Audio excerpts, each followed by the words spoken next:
നമസ്കാരം. പ്രതിപക്ഷ നിരയിലെ ബഹുഭൂരിപക്ഷം എംപിമാരെയും സസ്പെൻഷനിലൂടെ പുറത്തു നിർത്തി സുപ്രധാന നിയമം പാസാക്കി കേന്ദ്ര സർക്കാർ.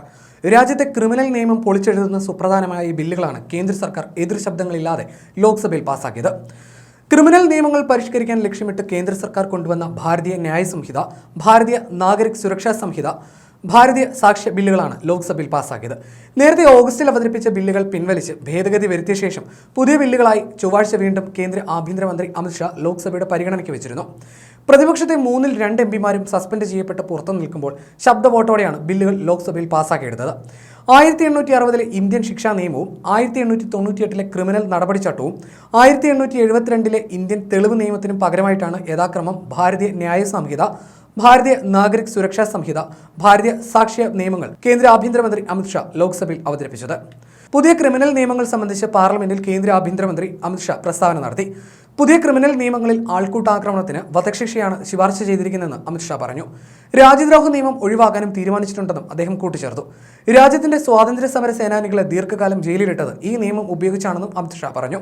രാജ്യദ്രോഹ നിയമം ബ്രിട്ടീഷുകാരാണ് ഉണ്ടാക്കിയത്. ഇതുപ്രകാരം ബാലഗംഗാധര തിലകൻ, മഹാത്മാഗാന്ധി, സർദാർ പട്ടേൽ തുടങ്ങിയ നിരവധി നേതാക്കൾക്ക് വർഷങ്ങളോളം ജയിലിൽ കഴിയേണ്ടി വന്നു. ഇതാദ്യമായി രാജ്യദ്രോഹ നിയമം മുഴുവനായും ഒഴിവാക്കുകയാണ് മോദി സർക്കാർ ചെയ്യുന്നതെന്നും ഷാ പറഞ്ഞു. ഇന്ത്യയിലെ ക്രിമിനൽ നീതി സംവിധാനത്തിന്റെ പൊളിച്ചെഴുത്താണ് പുതിയ ബില്ലിലൂടെ ലക്ഷ്യമിടുന്നത്. നീതിക്കാണ് പുതിയ ബില്ലിൽ കൂടുതൽ ഊന്നൽ നൽകുന്നതെന്നും അദ്ദേഹം കൂട്ടിച്ചേർത്തു.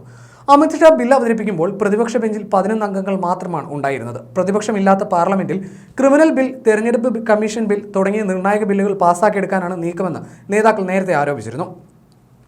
543 അംഗ ലോക്സഭയിൽ ഒഴിവുള്ള സീറ്റുകൾ കഴിച്ചാൽ 522 അംഗങ്ങളാണുള്ളത്. ഇതിൽ പ്രതിപക്ഷത്തെ 95 പേരെയും കഴിഞ്ഞ ദിവസം സസ്പെൻഡ് ചെയ്തിരുന്നു.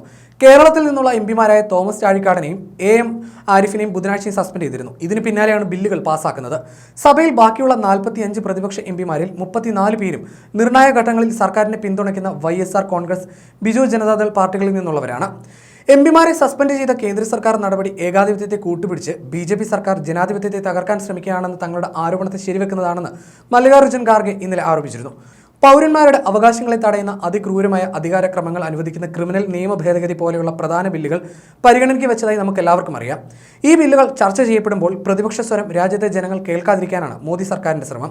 ജനാധിപത്യത്തെ തകർക്കാനുള്ള ശ്രമങ്ങളെല്ലാമാണ് അവർ പയറ്റുന്നത്.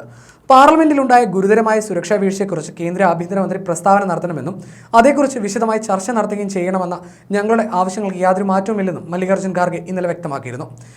ഇന്ത്യൻ ശിക്ഷാ നിയമം, ക്രിമിനൽ നടപടിച്ചട്ടം, ഇന്ത്യൻ തെളിവ് നിയമം എന്നിവയ്ക്ക് പകരമായി ഭാരതീയ ന്യായ സംഹിത, ഭാരതീയ നാഗരിക് സുരക്ഷാ സംഹിത, ഭാരതീയ സാക്ഷ്യ സംഹിത ബില്ലുകൾ കഴിഞ്ഞ ഓഗസ്റ്റിൽ സഭയിൽ അവതരിപ്പിച്ചിരുന്നു. സ്റ്റാൻഡിംഗ് കമ്മിറ്റിക്ക് വിട്ട ബില്ലുകളിൽ ഭേദഗതികൾ നിർദ്ദേശിച്ചതിന് പിന്നാലെ 3 ബില്ലുകളും കേന്ദ്രം പിൻവലിച്ചിരുന്നു. പാർലമെന്റ് സ്റ്റാൻഡിംഗ് കമ്മിറ്റിയുടെ ശുപാർശകൾ കൂടി ഉൾപ്പെടുത്തിയ ബില്ലുകളാണ് അമിത്ഷാ ഇപ്പോൾ അവതരിപ്പിച്ചതും. ക്രിമിനൽ നിയമങ്ങളിൽ സമൂലമാറ്റം ലക്ഷ്യമിട്ടുള്ള 3 ബില്ലുകൾ കഴിഞ്ഞ ഓഗസ്റ്റ് 11-നായിരുന്നു അമിത്ഷാ അവതരിപ്പിച്ചത്. ഓഗസ്റ്റ് 18-ന് സ്റ്റാൻഡിംഗ് കമ്മിറ്റിക്ക് വിട്ട ബില്ലുകളിൽ റിപ്പോർട്ട് സമർപ്പിച്ചത് നവംബർ 10-നായിരുന്നു. ബില്ലുകളിൽ സുപ്രധാന ഭേദഗതികൾ കമ്മിറ്റി നിർദ്ദേശിച്ചിരുന്നു.